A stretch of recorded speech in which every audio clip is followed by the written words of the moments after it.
Catatan Presiden RI. Pada peringatan Hari Pahlawan tahun 2020, Presiden Republik Indonesia Joko Widodo memberikan penganugerahan gelar Pahlawan Nasional tahun 2020 kepada 6 tokoh di Istana Negara Jakarta. Keputusan Presiden Republik Indonesia nomor 117 TK tahun 2020 tentang penganugerahan gelar Pahlawan Nasional. Presiden Jokowi hadiri KTT ke-37 ASEAN tahun 2020 secara virtual dari Istana Bogor, Jawa Barat. Inilah catatan sepekan Presiden Republik Indonesia bersama saya Muslih. Catatan Presiden RI.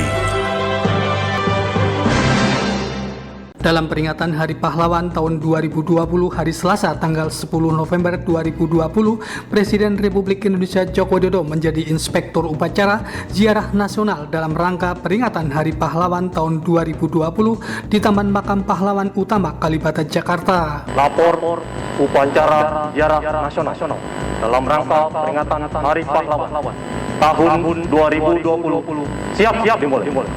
Laksanakan. Selain menjadi inspektur upacara pada kegiatan tersebut, Presiden Joko Widodo didampingi oleh Wakil Presiden Kiai Haji Ma'ruf Amin serta sejumlah menteri anggota Kabinet Indonesia Maju melakukan tabur bunga di pusara Makam Pahlawan.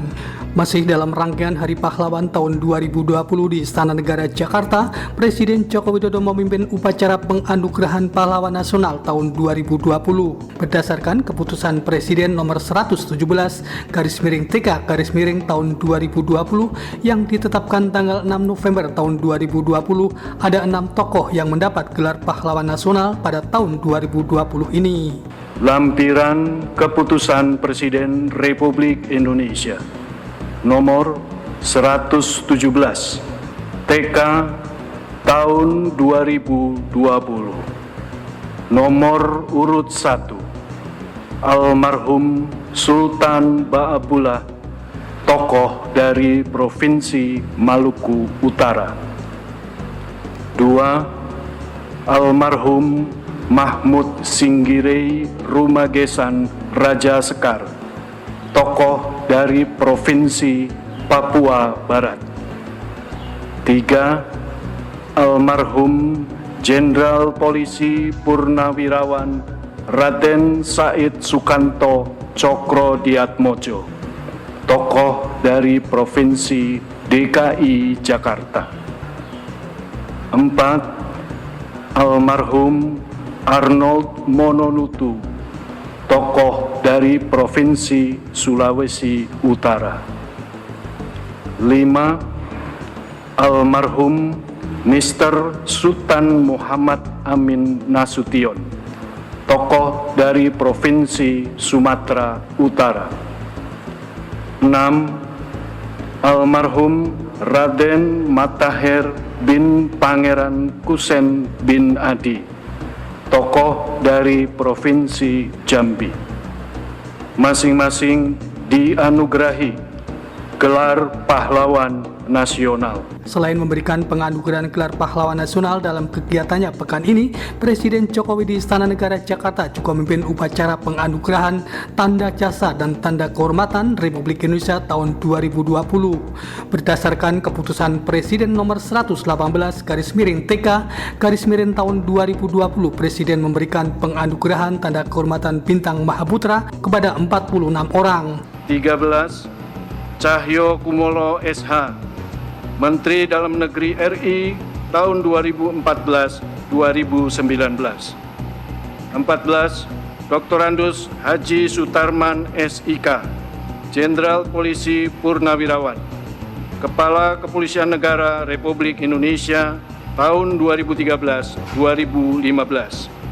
Mewakili 18 orang lainnya, masing-masing dianugerahi Tanda Kehormatan Bintang Mahaputra Adi Pradana. Selain itu, melalui Kepres nomor 119/TK tahun 2020, Presiden Joko Widodo memberikan penganugerahan Tanda Kehormatan Bintang Jasa kepada 25 orang. Almarhumah Dr. Kety Herawati Sultana, Dokter Rumah Sakit Medistra Jakarta. Mewakili 13 orang lainnya, masing-masing dianugerahi Tanda Kehormatan Bintang Jasa Pratama. Almarhumah Nani Suhartini AMD Keperawatan, Perawat Rumah Sakit Sukmul Sisma Medika Jakarta. Mewakili 8 orang lainnya, masing-masing dianugerahi Tanda Kehormatan Bintang Jasa Nararia. Sementara itu dalam kegiatan internasionalnya pada pekan ini, Presiden Joko Widodo menghadiri rangkaian konferensi tingkat tinggi atau KTT ke-37 ASEAN secara virtual melalui video conference dari Istana Bogor, Jawa Barat. Dalam KTT itu, Vietnam bertindak sebagai tuan rumah. Menteri Luar Negeri Retno Marsudi dalam keterangan pers usai mendampingi Presiden Joko Widodo mengatakan, pada pertemuan itu Presiden Jokowi juga mengikuti rangkaian sejumlah pertemuan seperti KTT ke-21 ASEAN Korea Selatan maupun KTT ke-23 ASEAN dengan Jepang. Menurut Menlu Retno, Presiden Jokowi dalam pertemuan KTT ke-37 ASEAN tersebut mengungkapkan dampak pandemi COVID-19 yang masih dirasakan oleh kawasan dan dunia, baik dari sisi kesehatan maupun dari sisi ekonomi. Presiden Republik Indonesia menyampaikan bahwa dampak pandemi masih dirasakan oleh kawasan dan dunia, baik dari sisi kesehatan maupun dari sisi ekonomi. Tantangan masih besar, namun Presiden terus mengajak kerjasama dan tetap optimis. Presiden menyambut baik deklarasi mengenai Travel Corridor Arrangement Framework dan mendorong agar rencana implementasi harus segera diwujudkan. Presiden menyampaikan Dewan Koordinasi ASEAN atau ASEAN Coordination Council dan Badan Sektoral ASEAN harus bekerja cepat dan efisien dan diharapkan TCA ini akan dapat dioperasionalisasi pada kuartal pertama tahun 2021.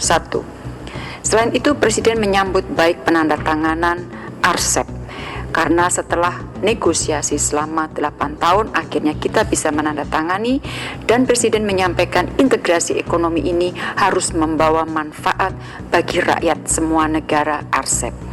Presiden juga mendorong agar ASEAN terus memainkan peran agar dapat berkontribusi dalam menjaga perdamaian dan stabilitas kawasan. Oleh karena itu, ASEAN harus solid, terus bekerja sama, terus menyampaikan prinsip-prinsip Treaty of Amity and Cooperation, serta terus menekankan pentingnya penghormatan terhadap hukum internasional. Menlu Retno juga menjelaskan dalam rangkaian KTT itu, Presiden Jokowi juga mengikuti sejumlah rangkaian pertemuan yang digelar secara virtual. Anda masih bersama saya Musli dalam catatan Presiden Republik Indonesia. Catatan Presiden RI. Pekan ini selain menghadiri kegiatan yang dihadiri secara langsung, Presiden Jokowi juga menghadiri acara dan menyampaikan sambutan yang dilakukan secara daring. Pertemuan secara langsung dilakukan oleh Presiden Jokowi saat menerima pimpinan dan anggota Badan Pemeriksa Keuangan. Pada pertemuan yang dilakukan di Istana Merdeka itu, Presiden Jokowi didampingi oleh Menteri Keuangan Sri Mulyani Indrawati, Menteri Sekretaris Negara Pratikno, dan Sekretaris Kabinet Pramono Anung. Pada kesempatan itu, Presiden Joko Widodo menerima ikhtisar hasil pemeriksaan semester atau IHPS tahun 2020 serta laporan hasil pemeriksaan LHP semester 1 tahun 2020 dari Badan Pemeriksa Keuangan. Sedangkan acara yang dihadiri secara daring diantaranya Presiden Jokowi memberikan sambutan pada Indonesia Fintech Summit dan Pekan Fintech 2020.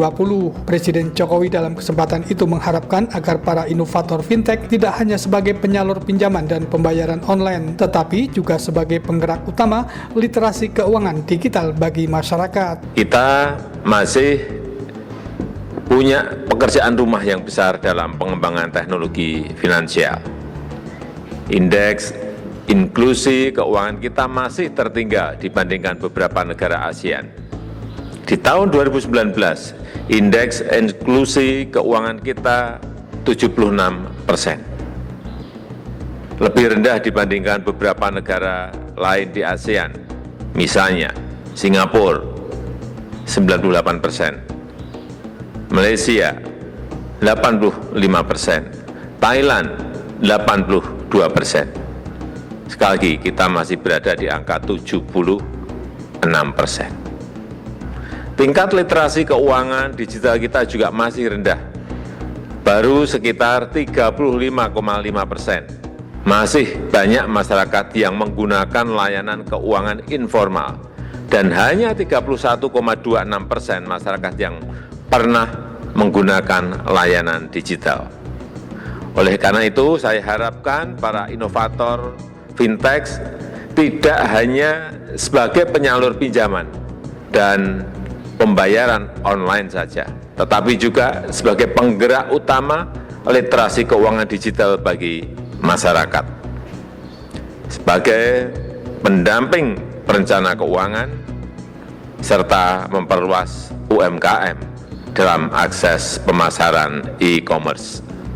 Para inovator fintech juga harus mengembangkan diri secara terus-menerus untuk menjalankan fungsi agregator dan inovatif kredit scoring, memberikan layanan equity crowdfunding dan project financing. Lebih lanjut, Presiden Joko Widodo menjelaskan kontribusi fintech pada penyaluran pinjaman nasional tahun 2020 mencapai 128,7 triliun atau meningkat 113% year on year. Pada kesempatan itu, Presiden Jokowi juga mengingatkan perkembangan teknologi di sektor keuangan juga menimbulkan beberapa potensi risiko. Risiko tersebut, lanjut Presiden, seperti kejahatan cyber, misinformasi, serta penyalahgunaan data pribadi.